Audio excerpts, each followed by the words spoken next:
On peut remercier le Seigneur vraiment du fond du cœur de ce temps que nous avons, de pouvoir passer du temps ensemble, à son écoute, à élever notre voix pour le remercier, à entendre des réponses aussi au travers peut-être des prières les unes des autres, à travers certaines prières prophétiques aussi, qui nous permettent d'éviter les pièges de l'ennemi.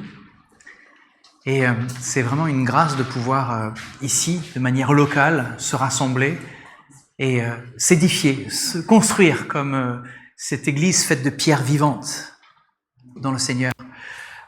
Pour ceux qui étaient là ces dernières fois, vous savez qu'on a enseigné sur la vigne, sur la manière dont la vigne grandit. On a enseigné sur la vérité du fait qu'on ne porte pas du fruit tout seul. Et je vous avais un petit peu pris avec moi quelque part dans mon jardin, même si ça c'est pas une vigne, on s'en rend compte tout de suite. Mais on n'est pas loin, parce qu'aujourd'hui le sujet c'est surtout le sujet du fruit.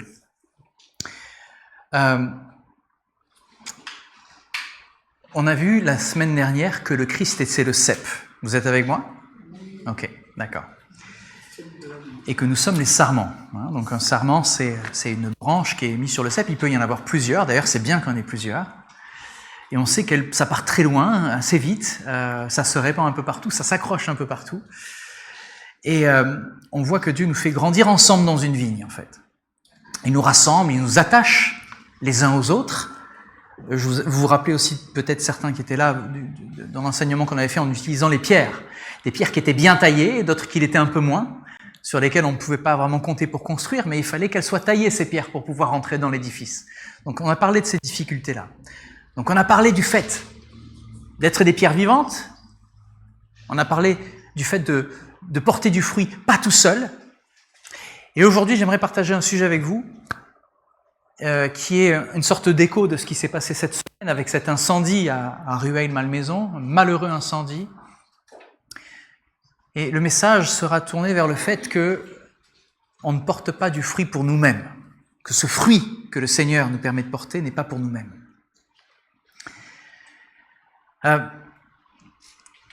Très souvent, on vient au culte en se disant je vais me recharger. Vraiment, je vais recharger les batteries, je vais voir les frères et sœurs, je vais écouter un enseignement qui va m'encourager et me permettre de tenir une semaine de plus et tenir ferme. Alors, c'est pas faux. C'est pas faux. Le dimanche est un moment important, un rassemblement important. Mais bon, si t'as pas de groupe de maison en semaine, tu rates vraiment quelque chose, parce que c'est là que tu vas pouvoir partager avec les frères et sœurs. Oui, c'est les feuilles, c'est l'automne bientôt, ça tombe. Les frères et sœurs sont là pour nous édifier, nous tirer vers le haut. Ça, on en a déjà parlé. Et le fait d'être seul, de venir seul, déjà en se disant je vais me remplir pour la semaine, ce serait déjà une erreur, malheureusement. Parce qu'au bout d'un jour, tu peux être vidé. Alors on chante « Chaque jour, à chaque heure où j'ai besoin de toi, viens Jésus et demeure auprès de moi. » Parce qu'on veut vraiment être tout le temps dans sa présence. On veut, et j'irai même plus loin, on fait l'erreur de penser que Jésus doit être auprès de nous, alors que c'est nous qui devons être en lui, très souvent. Et malheureusement, je vous l'ai dit tout à l'heure, derrière nos plus grandes peurs, il y a nos plus grandes victoires, et très souvent, ça nous fait peur d'être en lui. Ça nous fait peur d'être dans l'Église, parce que on se frotte, on se rencontre, il y a plein de difficultés comme ça. Mais ce fruit que nous aimons, parce que nous sommes rechargés, nous sommes édifiés, nous sommes tirés vers le haut, on est encouragés par les prières, etc. Ce fruit, on se dit, c'est pour que ma vie soit en fait meilleure, et que moi, je puisse bénir d'autres personnes. Mais est-ce qu'on s'est déjà posé la question de qui va goûter ce fruit? Qui c'est qui va le prendre et en goûter le goût sucré?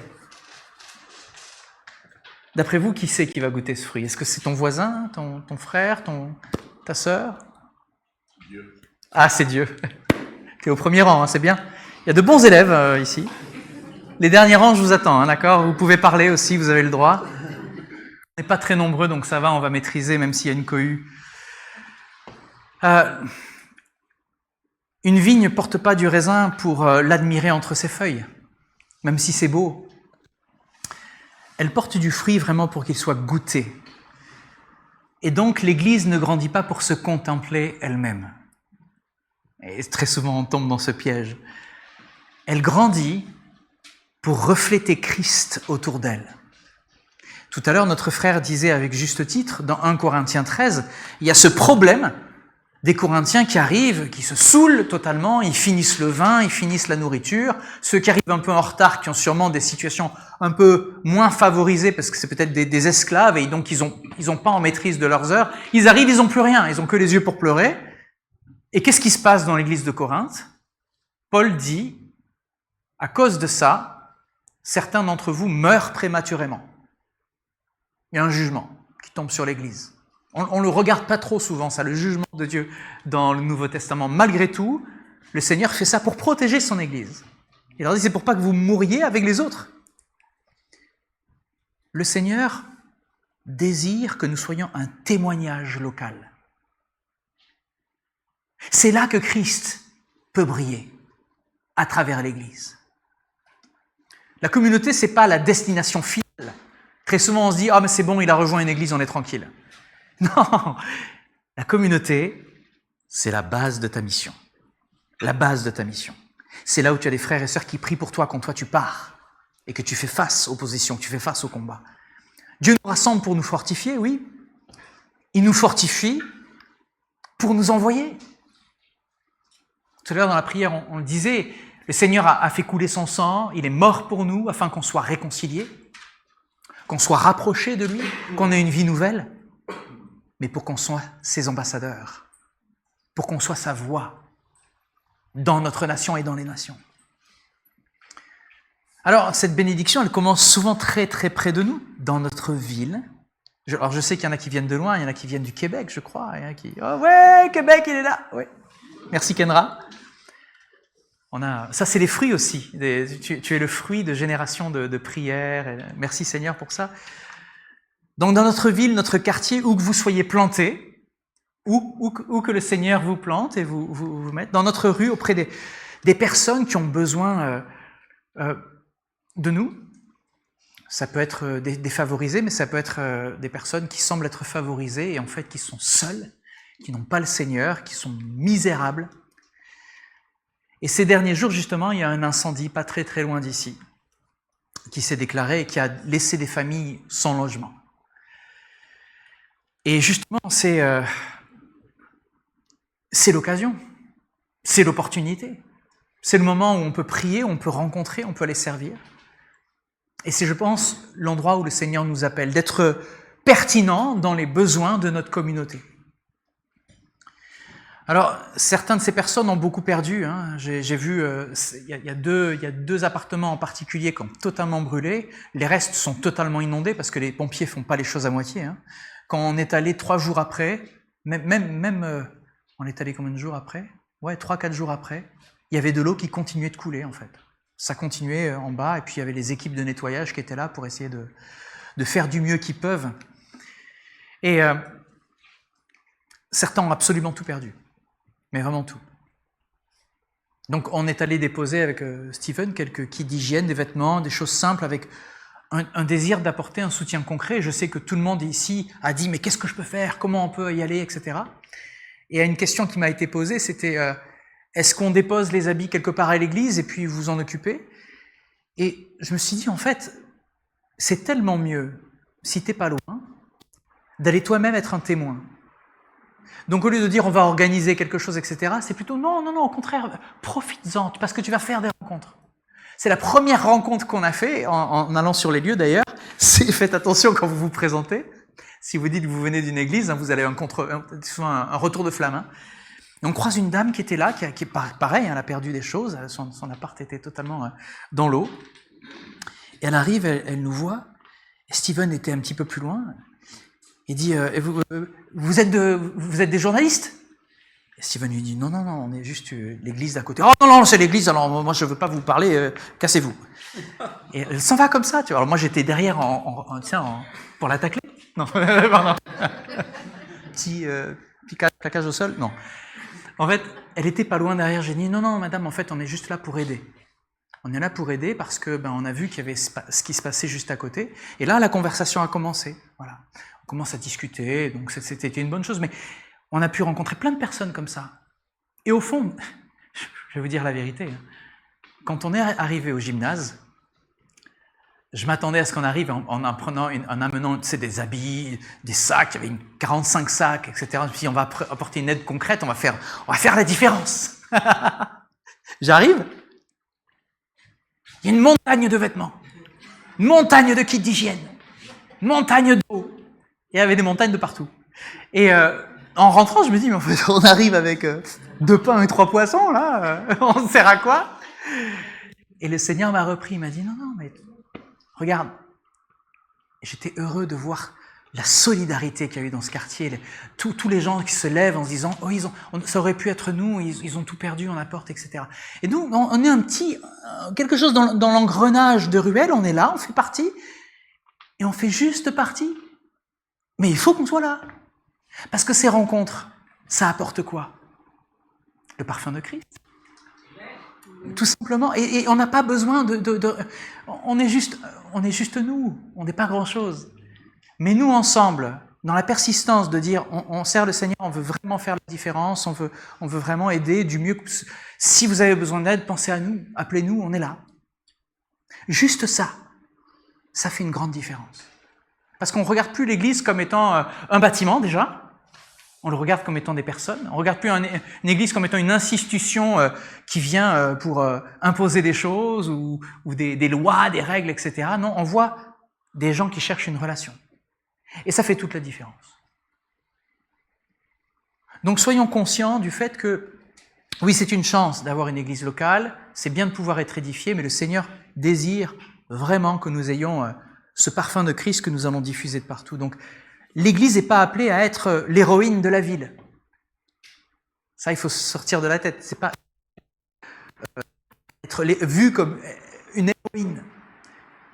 Elle est simplement appelée à être le témoin de Christ, le vrai témoin de Christ. Et d'ailleurs, si Jésus était aussi dur avec les religieux de son temps, c'est justement parce qu'il ne faisait pas ça. Il mettait une distance entre eux et Dieu. Il mettait des distances comme le fait qu'il fallait donner la dîme, il fallait faire ceci, faire cela. On reproche de suite aux disciples de ne pas se laver les mains alors qu'ils viennent de nourrir 2 fois 5000 familles. Vous vous rappelez de ce passage qui était drôle d'ailleurs? Après tous ces miracles, après le fait qu'ils ne se sont pas reposés pendant je ne sais pas combien de jours, après la tempête sur la mer, après tout ça, ils arrivent, ils se posent, ils voient du blé, c'est Shabbat, ils voient du blé dans les champs, ils le prennent, ils mangent. Et là, la première chose, c'est les religieux de l'époque, ils disaient hey, « ils ne se sont pas lavés les mains, tes disciples. » Eh non, ils ne se sont pas lavés les mains. L'Église est appelée à être témoin de Christ pour récupérer la souffrance, comme Jésus a pris nos souffrances. On est là pour porter les fardeaux, pas pour se mettre en avant, justement, pas pour être l'Église star qui a la meilleure scène ou le meilleur groupe ou le meilleur... Non. On n'est pas là pour dire « Regardez comme on est bon. Regardez comme c'est saint ici. » On n'est pas là pour ça.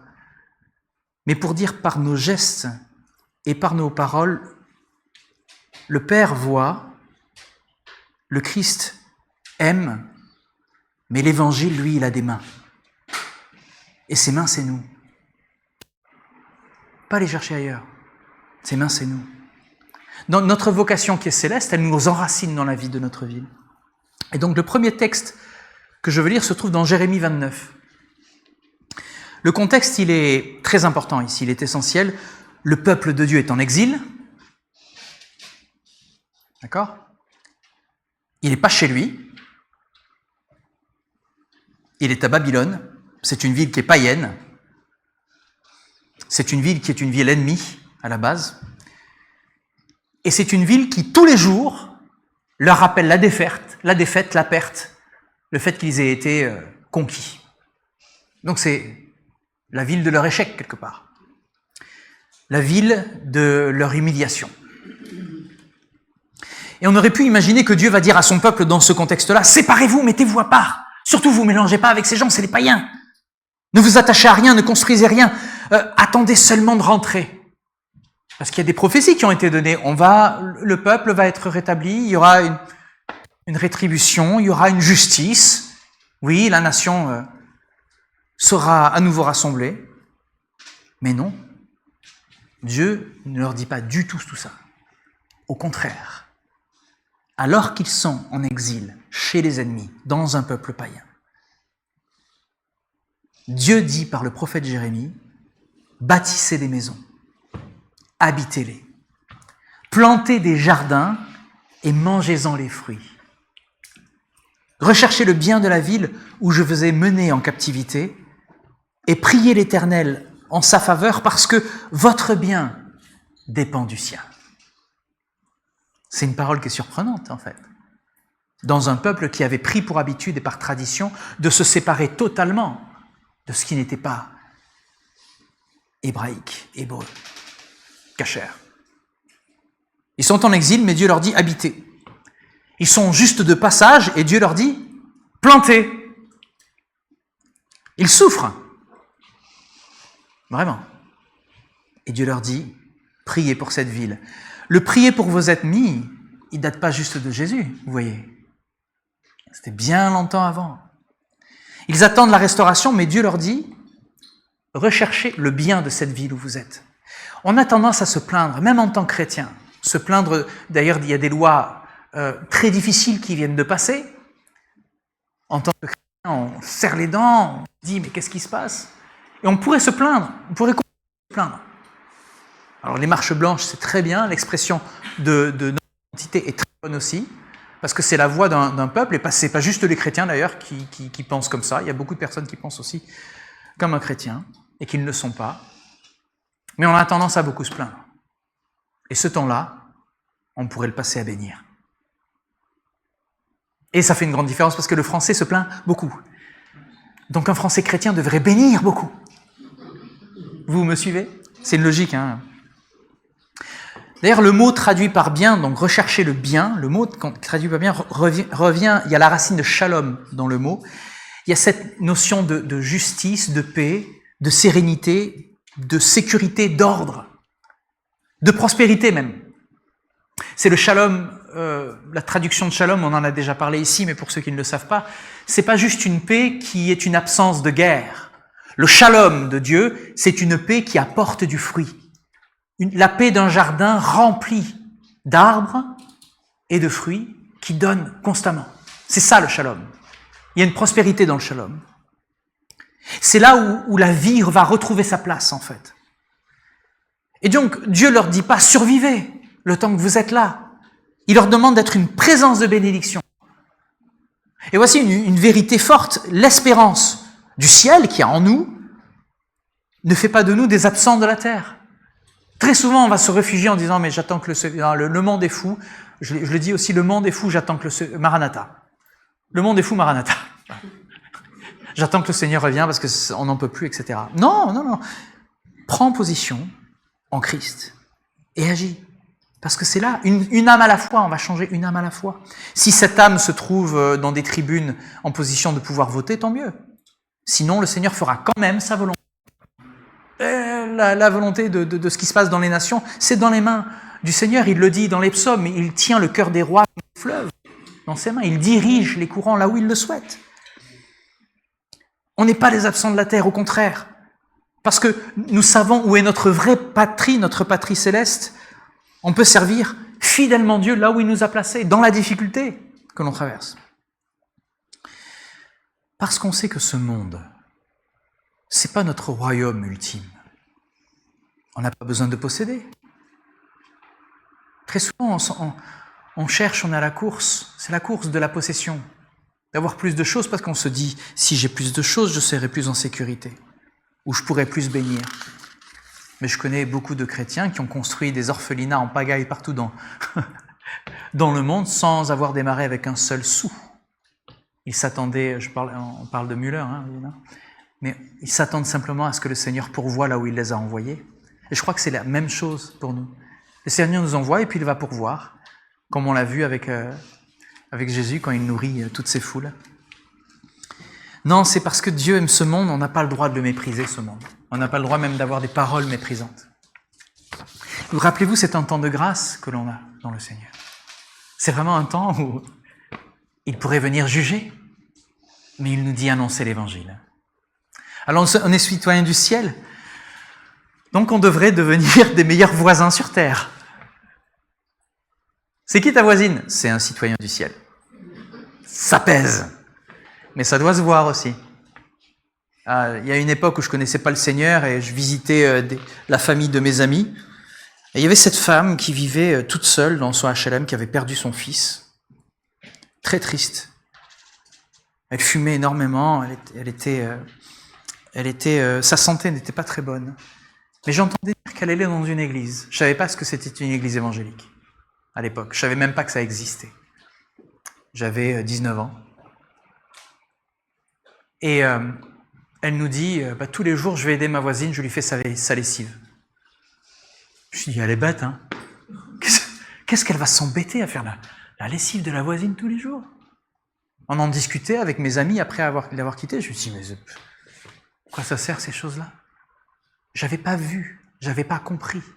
Cette femme était une bénédiction comme elle le pouvait, avec la limite de ses moyens.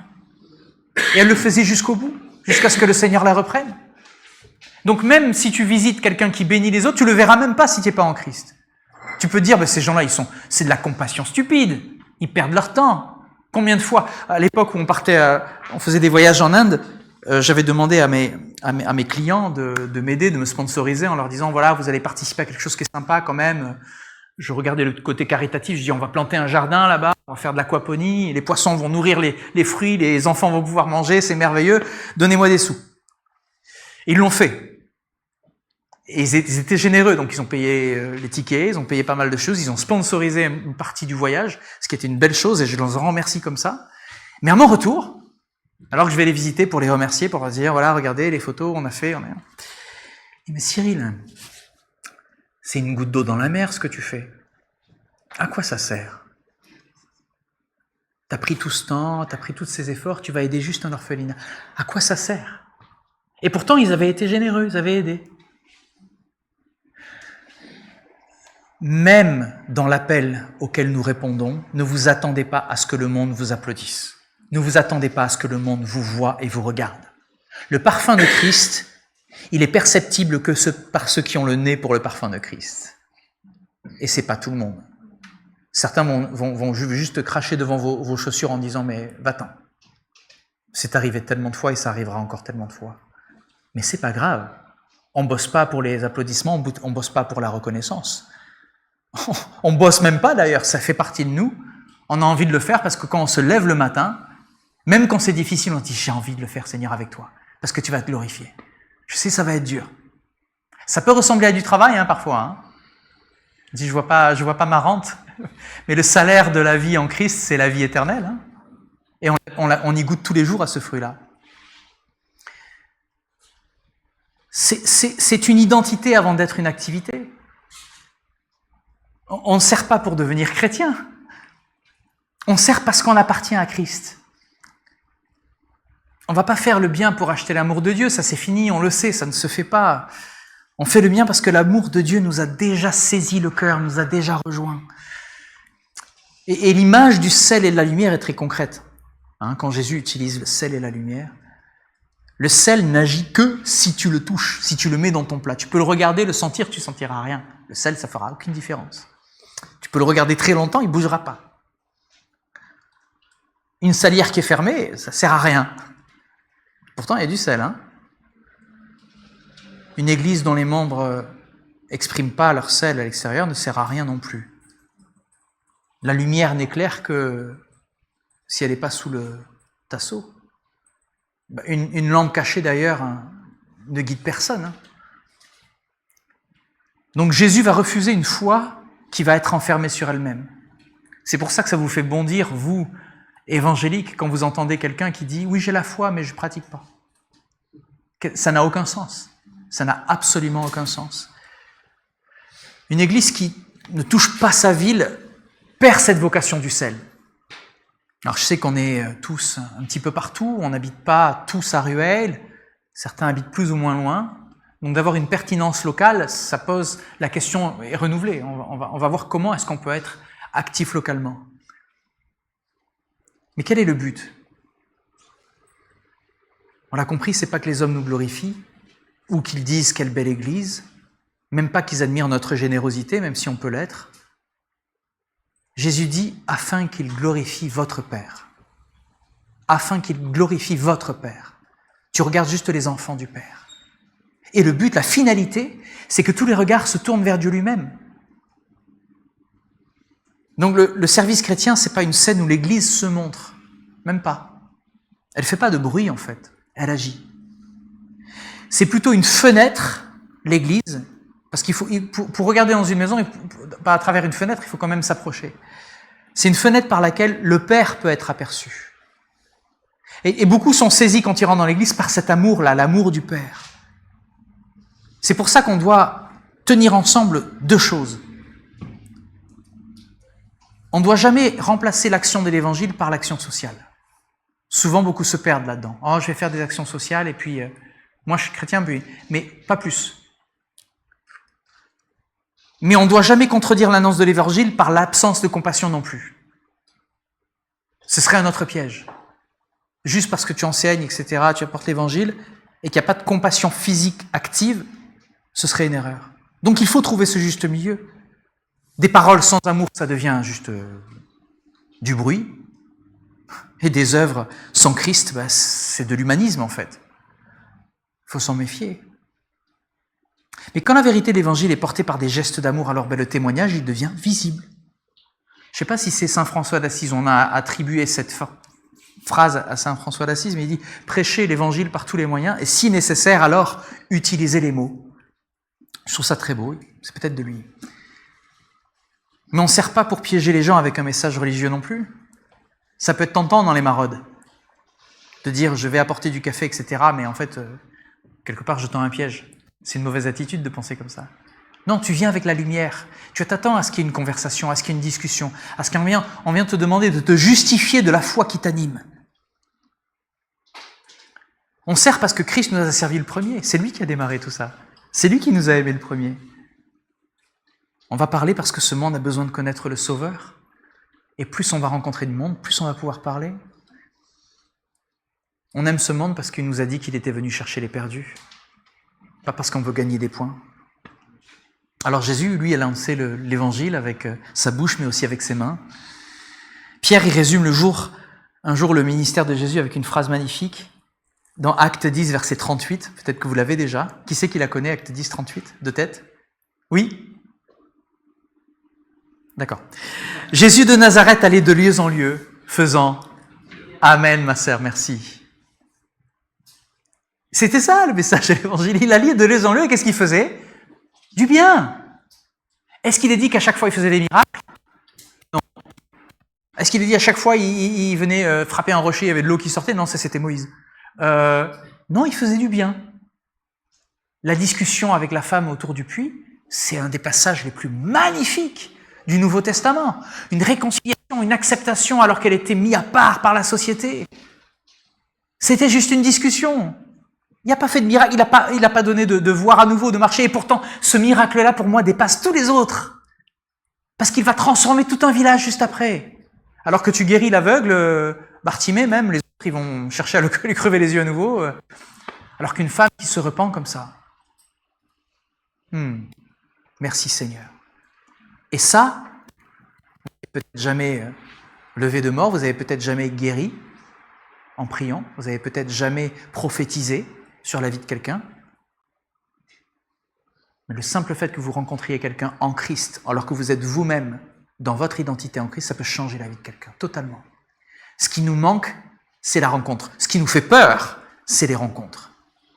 Et on l'a dit tout à l'heure, nos plus grandes victoires sont derrière nos plus grandes peurs. C'est une simplicité. Jésus de Nazareth allait de lieu en lieu faisant du bien.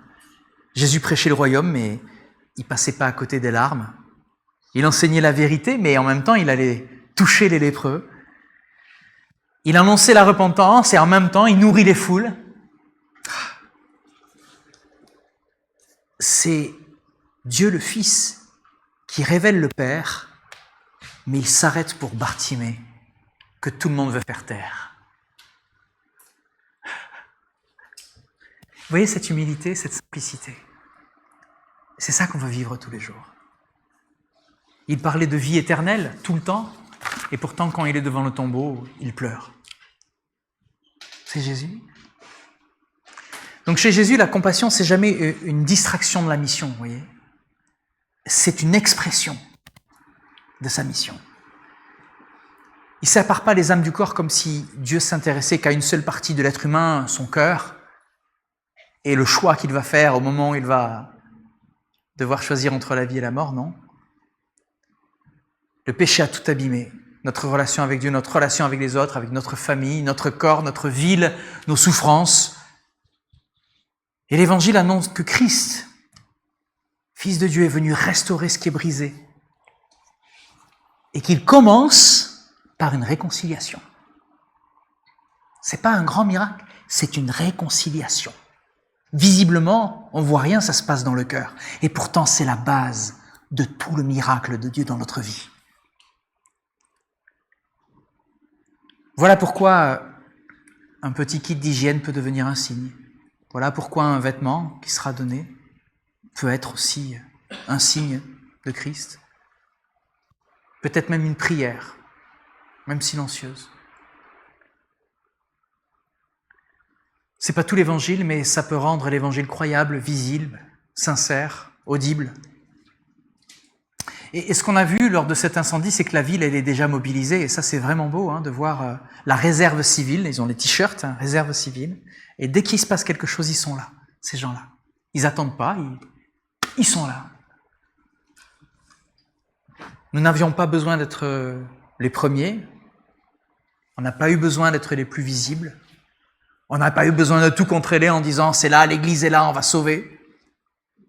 Nous avons simplement besoin d'être là, parmi les autres, avec humilité, être là avec les mains ouvertes, être là avec une prière, une parole douce, si Dieu ouvre la conversation, et sans mépriser ce que les autres font déjà. Parfois, le témoignage commence quand l'Église accepte de servir sans occuper le centre, mais simplement en rejoignant ce qui est fait. C'est souvent une erreur de beaucoup de missionnaires ou de personnes qui vont dans un pays.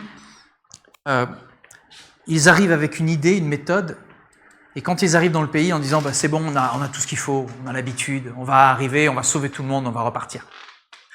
Ça vous fait penser à certaines personnes, je pense. Mais... Et les personnes qui ont eu le plus d'impact, ceux que j'ai vu avoir le plus d'impact, c'est ceux qui arrivent, qui se taisent, qui observent, qui écoutent en disant comment je peux aider. Juste. Alors oui, ils ont tout un entraînement, ils ont fait des études de théologie, ils ont fait des études sur la mission, ils savent comment construire un puits, ils savent faire plein de trucs, mais ils vont se taire, ils vont arriver, ils vont prendre la coutume, ils vont comprendre les traditions, ils vont comprendre les relations, et ils vont aider, tout simplement aider. À quel endroit autour de toi tu peux faire une aide simple quand tu vois qu'il y a un besoin? Il y a plein d'opportunités. Il n'y a que ça même. Tu verras très très rapidement de la souffrance dans ton immeuble, dans ton quartier, dans ton travail. Tu peux être simplement cette parole d'encouragement qui va faire la différence. Quand on va te demander « mais pourquoi tu fais ça ?»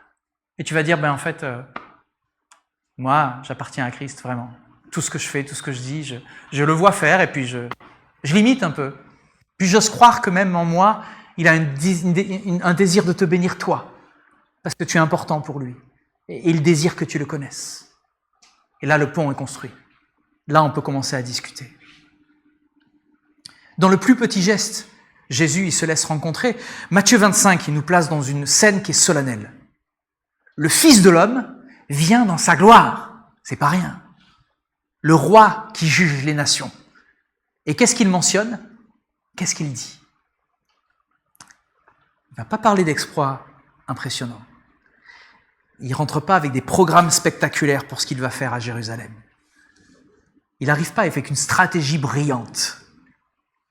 Qu'est-ce qu'il dit? J'ai eu faim. Vous m'avez donné à manger. J'ai eu soif et vous m'avez donné à boire. J'étais étranger. Vous m'avez recueilli. J'étais nu. Vous m'avez vêtu. Et puis les justes vont dire, mais Seigneur, mais à quel moment est-ce qu'on t'a vu? On n'a pas le souvenir de t'avoir vu glorieux, majestueux, tu es le Seigneur, tu es le roi des rois, tu viens juger les nations. Non, ils sont surpris. Ils semblent même pas avoir compris la portée éternelle de leurs gestes, parce qu'ils sont simples, ces gestes. C'est souvent comme ça que Dieu travaille. On voit un besoin. Qu'est-ce que Dieu voit, lui? Un lieu de rencontre. Le simple fait d'être là, tu vois un besoin, Dieu lui dit, non, c'est pas juste, tu vas pas juste aller sauver, tu vas pas juste, c'est pas grâce à toi parce que tu es chrétien, non. C'est un lieu où tu vas rencontrer ce prochain que tu dois aimer. Et c'est là que moi je vais commencer à travailler. Christ dit, c'est à moi que vous l'avez fait. Et là, tout est compris. C'est à moi que vous avez fait ça. Le ciel prend très au sérieux un verre d'eau donné au nom de Jésus. Juste un verre d'eau. Je me suis toujours posé la question, je ne sais pas pour vous, mais quand quelqu'un apporte au serviteur ce verre d'eau, il dit que la bénédiction ne lui sera pas enlevée. Il y a une bénédiction pour ce verre d'eau. Et cette personne qui apporte le verre d'eau n'est pas croyant, n'est pas à la base un disciple. Il apporte juste un verre d'eau. Donc c'est quoi cette bénédiction? Je pose la question au Seigneur, la question reste ouverte. On n'est pas obligé d'avoir les réponses là. Mais il y a une bénédiction juste pour ce verre d'eau. Alors, ce texte, évidemment, il n'envisage pas qu'on est sauvé par nos œuvres, c'est pas ce qu'il est en train de dire. On est sauvé par grâce, par la foi, à cause de Christ seul. Mais les œuvres manifestent la réalité de la foi. Un arbre vivant, il finit par porter du fruit. Une foi vivante, c'est pareil, elle finit par devenir visible. Alors un corps touché par grâce, c'est lui qui va aller toucher à la détresse. Parce qu'une grâce t'a été faite, tu vas aller toucher la personne qui est dans sa détresse. Parce que tu as été aimé, tu vas pouvoir aimer. Si tu as du mal à aimer, c'est que tu n'as pas encore totalement reçu l'amour du Seigneur dans sa plénitude. Parce qu'une fois que le Saint-Esprit de Dieu déverse son amour dans ton cœur, tu ne peux pas t'empêcher d'aimer. Tu ne peux pas t'empêcher d'aller voir l'autre et de faire quelque chose. C'est plus fort que toi. Parce que tu es habité d'un amour qui n'est même pas le tien. Donc tant qu'on n'a pas ce déversement, on peut se dire, mais il me manque quelque chose. Oui, et c'est la plénitude de l'Esprit. Quand on parle du baptême du Saint-Esprit, mais il est là. Quand Pierre n'a pas peur d'ouvrir la porte alors qu'il sait qu'il peut se faire lapider à tout moment par les Juifs de son époque. Il sort, alors qu'ils avaient peur, la porte était fermée, il sort, qu'est-ce qui le motive? Oui, c'est le Saint-Esprit, oui, d'accord, mais qu'est-ce qui fait le Saint-Esprit dans son cœur? Il prend le contrôle total, Pierre n'a plus le contrôle de ce qu'il fait? Non. Quand le Saint-Esprit est en toi, tu as totalement le contrôle, c'est une coopération. Tu dis oui à ce que le Seigneur te dit, il te montre et tu fais. Donc qu'est-ce que c'est? Ils ne sont pas juste pris du Saint-Esprit avec des flammes. Je veux croire que c'est l'amour inconditionnel de Dieu dans le cœur de Pierre qui lui fait dire « Regardez ce que vous n'avez pas vu, voyez ». Et c'est exactement ce que Étienne a fait aussi. Ce n'était pas pour donner une leçon aux Juifs de son temps qu'il a fait ça. Il était rempli de l'amour de Dieu. Il leur montre que ce qu'ils avaient fait est une erreur et il leur montre qu'il y a un pardon pour les péchés. Et il se fait lapider. Parce que c'est comme ça que le Seigneur avait décidé.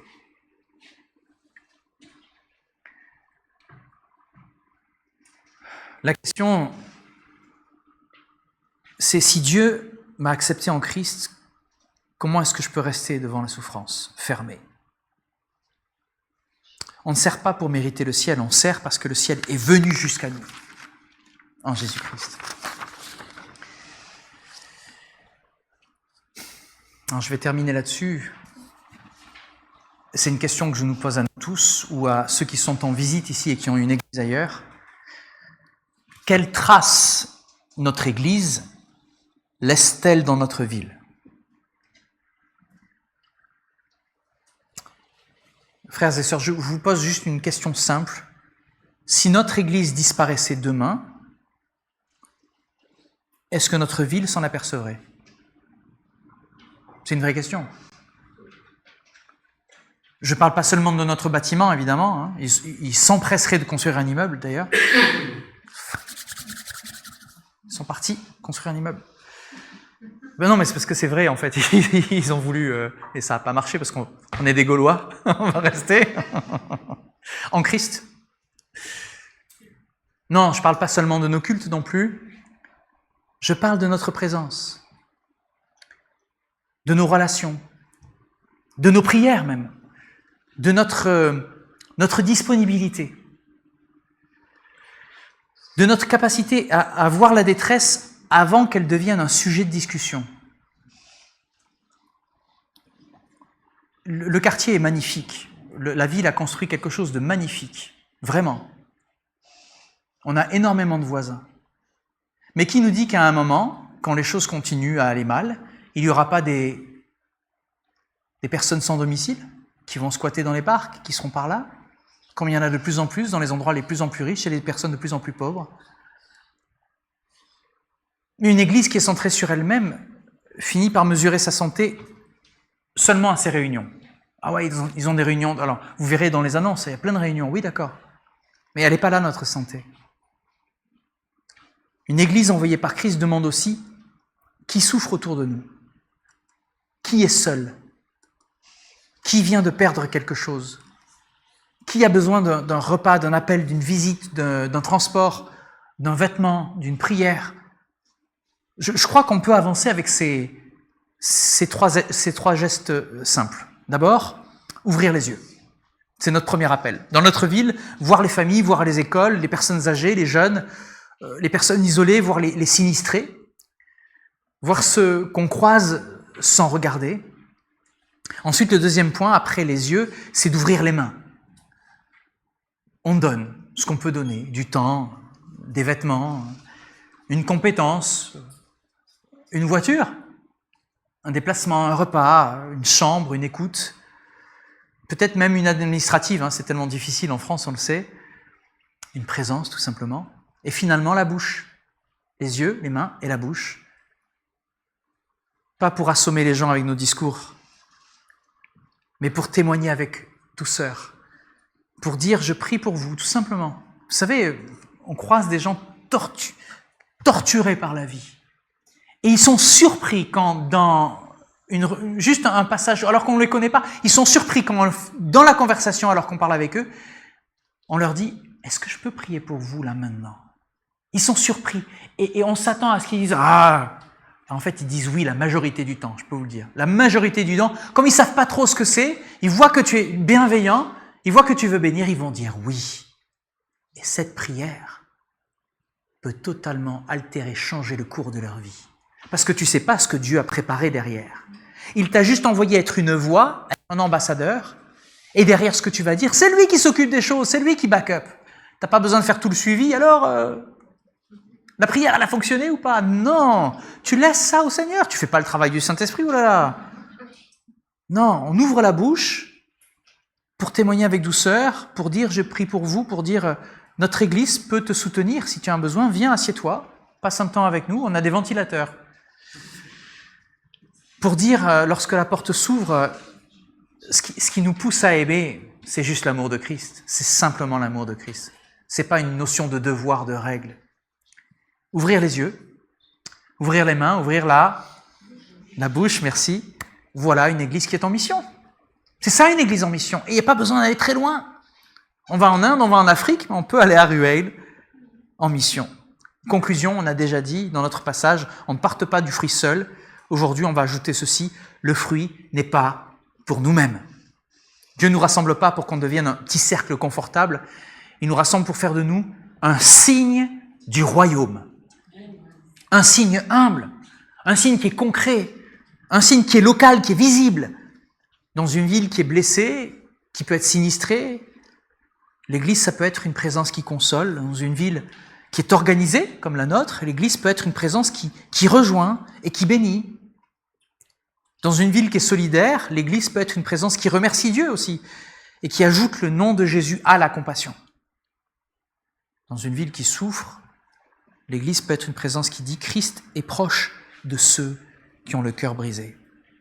Alors on ne va pas chercher à être admiré, on ne va pas chercher tout ça, on va chercher à être fidèle. On ne va pas chercher à tout faire, on va chercher juste à faire notre part. On ne va pas chercher à être au centre non plus. On cherche à rendre le Père visible. Vous avez rappelé ce que j'ai dit Jésus, Je ne fais que ce que je vois faire au Père. Alors que le Seigneur fasse de nous une église qui est enracinée en Christ, qui est unie dans cet amour qu'il nous donne, disponible pour sa ville. Une église qui demeure dans le cep. Une église qui va continuer de porter du fruit et dont le fruit va être goûté par ceux qui souffrent. Parce que c'est ça que le Seigneur cherche, pour que sa gloire revienne à lui. C'est que les regards se tournent vers lui. On regarde souvent Dieu dans la ville quand il se passe des trucs terribles, en disant « Pourquoi Dieu m'a fait ça ?» Mais non, c'est pas Dieu, c'est le diable. Mais c'est le moment de venir vers Dieu, parce qu'il t'attend. Alors je vous invite à prier, que le Seigneur se serve de nous. Seigneur, merci parce que te servir, ce n'est pas des œuvres. Te servir, c'est marcher avec toi. Faire l'expérience de ta présence, de ta direction et de ta voix. Seigneur, nous voulons tous dire ici, ce soir, ce qu'a dit Jésus. Je ne fais que ce que je vois faire au Père. Tu n'en as pas fait plus et tu n'en as pas fait moins, mais tu as fait la volonté parfaite du Père. Alors Seigneur, c'est vraiment ce que nous te demandons, Seigneur. Merci de nous aider à ne pas nous agiter, à ne pas être là où tu ne nous attends pas.